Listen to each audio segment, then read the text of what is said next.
Welcome to the Ministry Mix podcast, where we're bringing you real conversations for the souls and strategies of ministry leaders. I'm Phil Gifford, and I'm joined by my co-host, Richard Pope. What's up?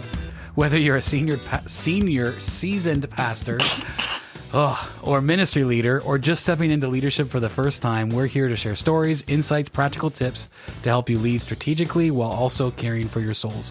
Each episode is designed to dive into topics that matter for your mission, your calling, and your own personal growth.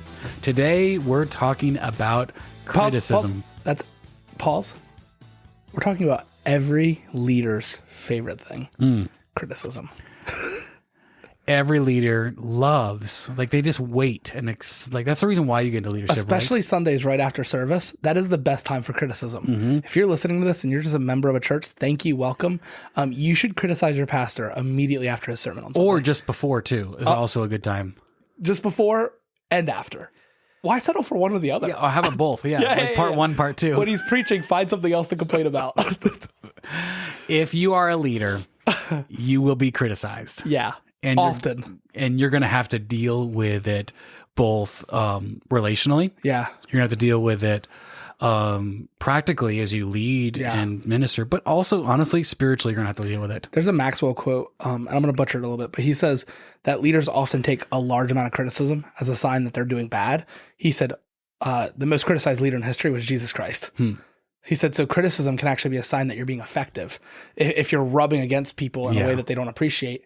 Sometimes in your church, you're going to make decisions, or in your ministry area. It doesn't matter if you're a kids leader or if you're the pastor of a church or a church planter or a missionary, or you just work at Chick-fil-A. You're going to sometimes, in doing the right thing and following the Lord, you might do things people don't like. Yeah. And they will tell you multiple times. And if they don't tell you, they're thinking it sometimes. You ever have the eye criticism? They don't actually say it, but you can just tell from their eyes. You can just tell by they're so ticked at you. Either the passive aggressive huff or just the, I can't remember who said this. You might, that you're not leading your church well if less than 10% of people are mad at you or frustrated or not comfortable. Mad is maybe the wrong word, but if 10% of the people, at least 10% of the people aren't going, because then it's just, you're kind of living, are you making everybody happy? You're being complacent. So I think that's true. I agree. If everybody's happy, there's probably something wrong. Yeah, the pastoral call is to equip the saints for the work of the ministry. Yeah. And nobody did that better than Jesus. And Jesus' disciples weren't always happy with him. Yep. They weren't always pleased. You look at the arguments some of them had where Jesus is just stop it. Shut up. That's the RS You version. can't be first. Yeah, that's the Richard Standard version. He's like, shut up, idiot. Listen to what I'm telling you. Hey, if you're upsetting people in a way that pushes them towards holiness, I think you're still equipping them for ministry. Yeah. But they'll tell you they're mad. Yeah, and we want to make sure that we want to obviously put this caveat here, some criticism is deserved, some criticism is necessary, 100%, and some criticism is not. We're not telling you to run people over with a bus. Mm-hmm. Direct connection. Yeah, this is just general criticism. When something negative comes your way about something you have done, rightly or wrongly, how do you deal with it? Come on. Yeah. So we're going to kind of tell a couple stories of our times of criticism, and then some of the lessons we've learned about criticism along the way. Yeah. So I'll tell you, one of the weirdest things that I've been criticized for is, as a pastor, is not hugging well. It's because you're Baptist. Maybe. Side hugs? Well, first of all, I've never been a hugger. I'm just not a hugging person. Have we ever hugged? Yeah, dude, we hug all the time. I don't think we've ever hugged. All the time. We hug on Fortnite. We have the emote. Yeah. It's more of a chest pump before you're leaving. Yeah, exactly. It's quick and done. So you don't hug well is what I've learned. I do not hug well. Okay. In fact, my mom joked around because I told her in high school when I was going to college, you don't need to leave the nest. And I'm like, I will hug you when you leave me at college. Is kind of my rule for my mom. So just didn't grow up in a, either I was a personality wise or just not really hugging. Well, one of the first senior pastor roles I had was in a hugging church. And I'm sorry. The pastor before me, without getting into too many details and stories, was he kind of got fired for embezzling money, but he was really good at, as most are, as we're making people feel relationally loved. And so he was just a big old bear and would hug people up and just really give them kind of hugs. And so that's one thing that he excelled at. And so I came in, Mr. Stiff, I don't hug my own mother sort of situation. And, it was, Mrs. Gifford. It was, I give her a hug now. I've grown. And so I would get criticized almost every Sunday. I just don't feel like he loves me. I don't feel like he cares about me. I don't feel valued. And it literally came down to the fact that I didn't hug well. Super random, right? That just kind of the criticism and it's like not teaching, not leadership, not vision, but it's like literally this weird random thing. But the crazy thing, not to go too deep into this, is I actually was helping with some churches in Colorado with their residencies. Yeah. And they actually say one of the points in their pastoral residencies was teaching their people how to hug, teaching their pastors how physical touch is a part of their pastoral leadership. And obviously we live in a world where there's all kinds of things, but like a hand on the shoulder, when you show up in a hospital, ministry of presence. So don't make that weird. I didn't make it weird. Your face said it was weird. But that's just a weird way to phrase it. It's really what it was. Listen, if there's a weird way to say something, I'm going to find it. Yeah. You're anti-hug boy. So that was one of the criticisms I faced growing up. I mean, not growing up and during a pastoral ministry, I can tell story after story, but of different criticism, the comment cards that sometimes people put in, like the prayer cards that don't end up being prayer cards, but definitely there are times where criticism comes. So some of the things I've learned about criticism is, I guess really the first tip or reminder for those when you're being criticized is it's okay to have thick skin. In fact, you need thick skin. Yeah. If you take every criticism and let it cut you so deep, it's going to be really hard to have a long ministry, especially a faithful ministry, because every criticism is going to push you down into some areas that it shouldn't be, and you're going to feel it deep in your soul. So you have to learn to have some thick skin. I can't remember who said this. It's probably one of those random quotes, but hurting people often do hurt people. Yeah. And so with every criticism, there is a sense that that you are dealing with people who have their own baggage, have their own issues, and you just might be the target at the moment for them. So just kind of learning to love people in the way they hurt you, and see maybe the hurt in how they're hurting you has been important. So I would definitely say having thick skin. There was a training I went to. Again, I can't remember who says these things. But he talked about it was on forgiveness, but he talked about like hurricane levels. Like you have category 1, category 2, category 3, whatever. Right. Some of us try to make category 1 offenses and criticisms into category 5 ones. When like, for the most part, category 1, you just kind of like, you pick up your lawn and you move on. Like doesn't make a massive impact, but there are category 5 criticisms that really do, then they need to be treated as such. Right. So I'm not saying don't be impacted, but as ministry leader, the quicker you can forgive and move on and love those people, the better experience it would be. I agree. Yeah. So, do you want to share one or you want to keep going with my list? I think you share yours and I'll share mine. All right. So it's going to be kind of that way. that way. Shut up, hug boy. Hugger. I have a friend that actually her nickname is Hugger because she doesn't like to hug. So they always call her Hugger. That's great. That's your name now is Hugger. I just figured you'd appreciate that. Just giving you ammunition. So the second tip then, what I've learned from criticism is learn what you can. If you have thick skin, you're not immediately taking it like overly personal, but you can actually use criticism as a learning moment. 100%. Even when you are not wrong, right. Like even if criticism itself is just because of something that you either deserve or don't deserve, you can learn from that. So like learning, like, is there a way that I could have communicated better? Or that I could have communicated with this person, or perception, right? Because sometimes criticism is a matter of perception. So is there a way that I can help them to understand better, that I can learn from that? Is there something that maybe expectations weren't shared or understood? And then maybe even like, is there a deficiency in myself that is leading here? To go back to the hugging, right? Right. Don't you want people to feel cared and valued? Like I do.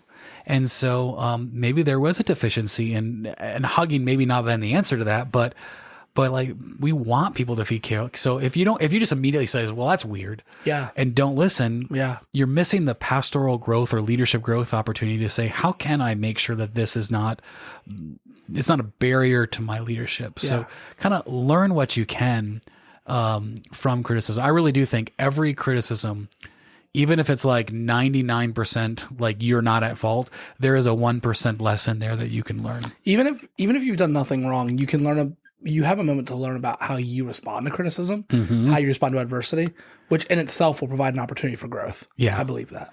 Yeah. God gives us criticism sometimes just to help us grow. And we need it. So I would also say this, this is really not part of our notes per se, but build a culture where people can confront you and criticize you in a healthy way. If you don't have a culture where confrontation is open, like I hope that our leaders, I tell them all the time, if you see something that's either offensive or needs to be corrected, like I trying to be an open book. Like you should tell me and not let it fester. I agree. So that's how you learn what you can. Third thing I would say is that we need to remember our calling and our vision and our mission. So like keep focused on what matters. And the reason I say that is because when you are criticized, it's really easy to drop into people pleasing mode. Yeah. And like, what makes you, oh, you don't like the music. Oh, you don't like the way I said this. Oh, you don't like this decision. Well, we won't do that, or we'll change that. But maybe you've made that through prayer, through vision, through intention. And you just kind of have to hold on to what has God actually called me to do? Yeah. And how do I remind that person of that? But how do I remind myself of that? So you bring it back to what God has called you to do. And so I think if you can have some thick skin, learn where you need to learn, and then remember to focus on the values and vision that you have through criticism. I think that's helpful. That's awesome. Yeah. I guess I'll jump over now and share my story. Hey, I'm going to actually share two really quick stories that happened in 1 week. So, a lot of our listeners probably know I was diagnosed with cancer that was terminal right before we launched our church. Now I'm not in remission, but the cancer is not growing. I'm in maintenance. They still say I'm terminal because it's going to kill me one day, but not today, baby. Not today. But there was a podcast made from the North American Mission Board called Terminal. And when it came out, they marketed it, they pushed it. Whereas our podcast is very organic, unedited. They did a really good job of creating a product, and they pushed it out. And they used Facebook ads. And there was an ad going around with a quote from me where I said that I believe the Lord's with his people in a special way when they gather on Sunday. So even when I'm sick, I want to be there. And somehow a particular church denomination that really values Saturday worship. Some people are just going to read through that and know exactly what I'm talking about.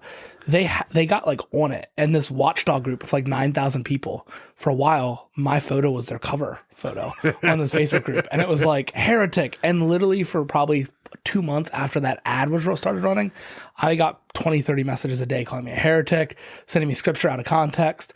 Some of the books they like The Great Controversy, sending me snippets of that. I just exposed exactly what I'm talking about now by saying that book. But yeah, and that was silly. I mean, it was silly. It was silly criticism. Yeah. It didn't change my opinion. It was, I would say, out of context scripture applied over, mass hysteria and frustration. But I mean, probably 400 or 500 messages in 2 months, just blasting me. And they would same people would keep messaging me. And then at first I would respond, then I just stopped responding because it's the internet. Who cares? Yeah. Not every comment on the internet deserves a response. Most don't, I think. But like a month into that, I was meeting with my executive pastor, Keith, and I've shared the story with our church. And our church had grown from like, when he came in, 40, brand new church plant, kind of co-planted with me. He came in 2 months after launch. Yeah. And he, the thing was like, he was like the connector, the fellowship event guy. I was outreach and preaching. But as the church grew, we started training pastors. Basically what happened was he got pretty much axed out of his role because we trained pastors who did a lot of what he did. I never got axed out of my role. So it created this weird place in our church where like Keith was second in charge. He's the executive pastor, but he really didn't have any authority because of the way I had structured the church and the way I had mismanaged the church leadership.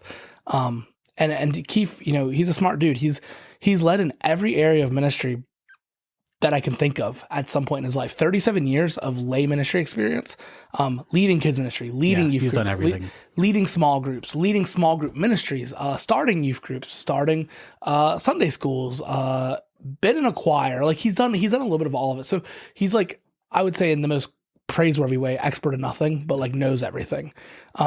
He would have ideas. Our church is growing. I mean, we're probably like 80, 90, 100, 110, 120, rapidly growing for like really the last 4 years we have. And I got in a rhythm of just being like, no, that won't work. No, that won't work. No, that won't work. So one day we were at Rise Up, which is a coffee shop in Salisbury. And he's like, basically he told me that I didn't listen to him. And that because I didn't listen to him, he wondered if he really should be in our church anymore. And this is a guy who like mentored me when I was 18 and came to faith, who then I hired and brought in. I headhunted. I wanted him so bad to help me, who had done incredible ministry.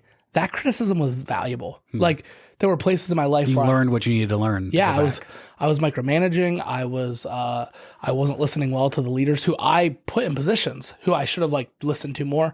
That was good criticism. So I have a silly example and a good example, and then I think there's. I mean, not to like before you go into your specifics. I don't see them on there. So I think that's your first example of the heretic post.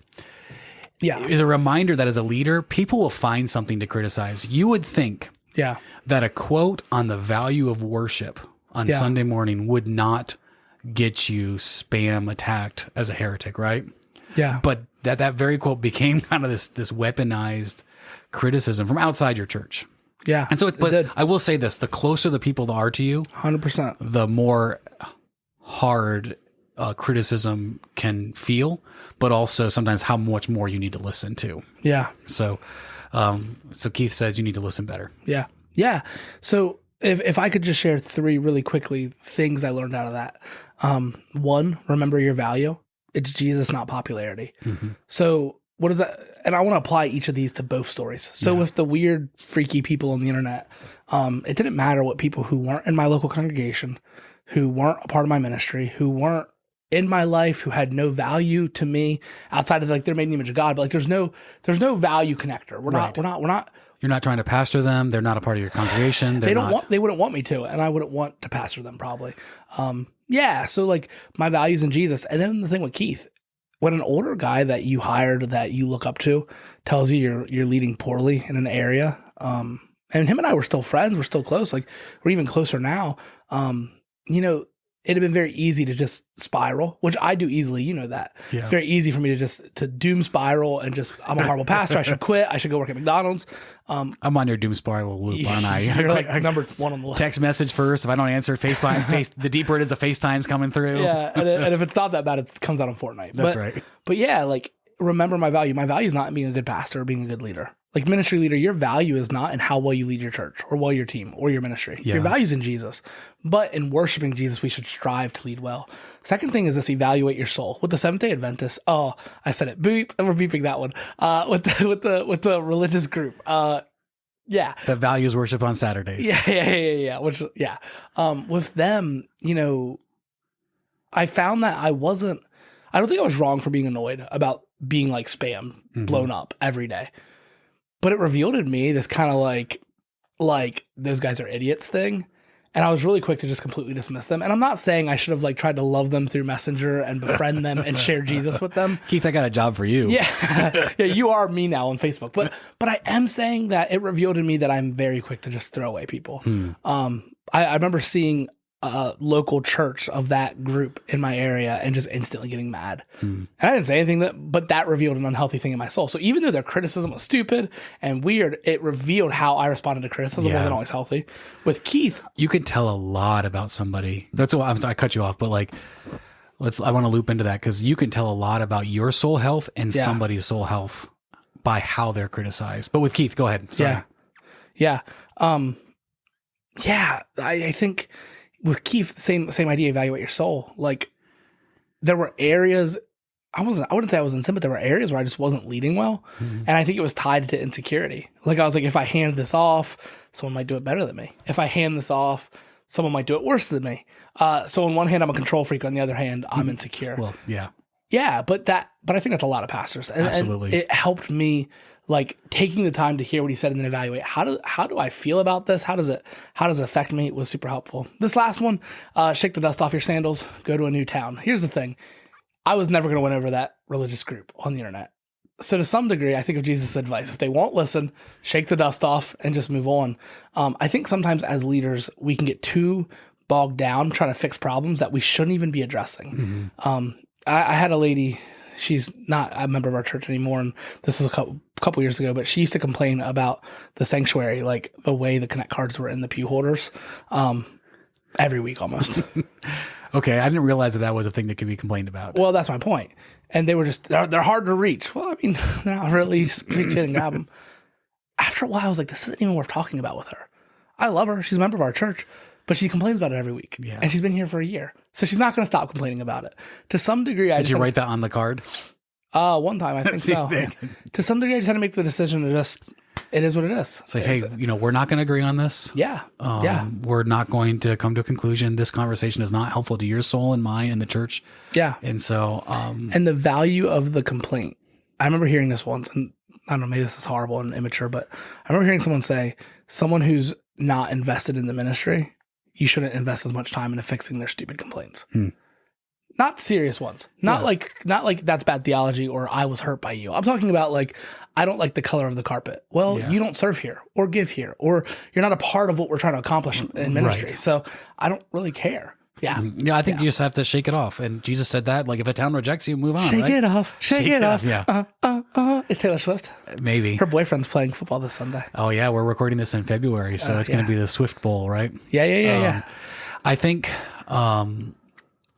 there is a really good point in there that I forgot about when you started singing Taylor Swift. So, yeah.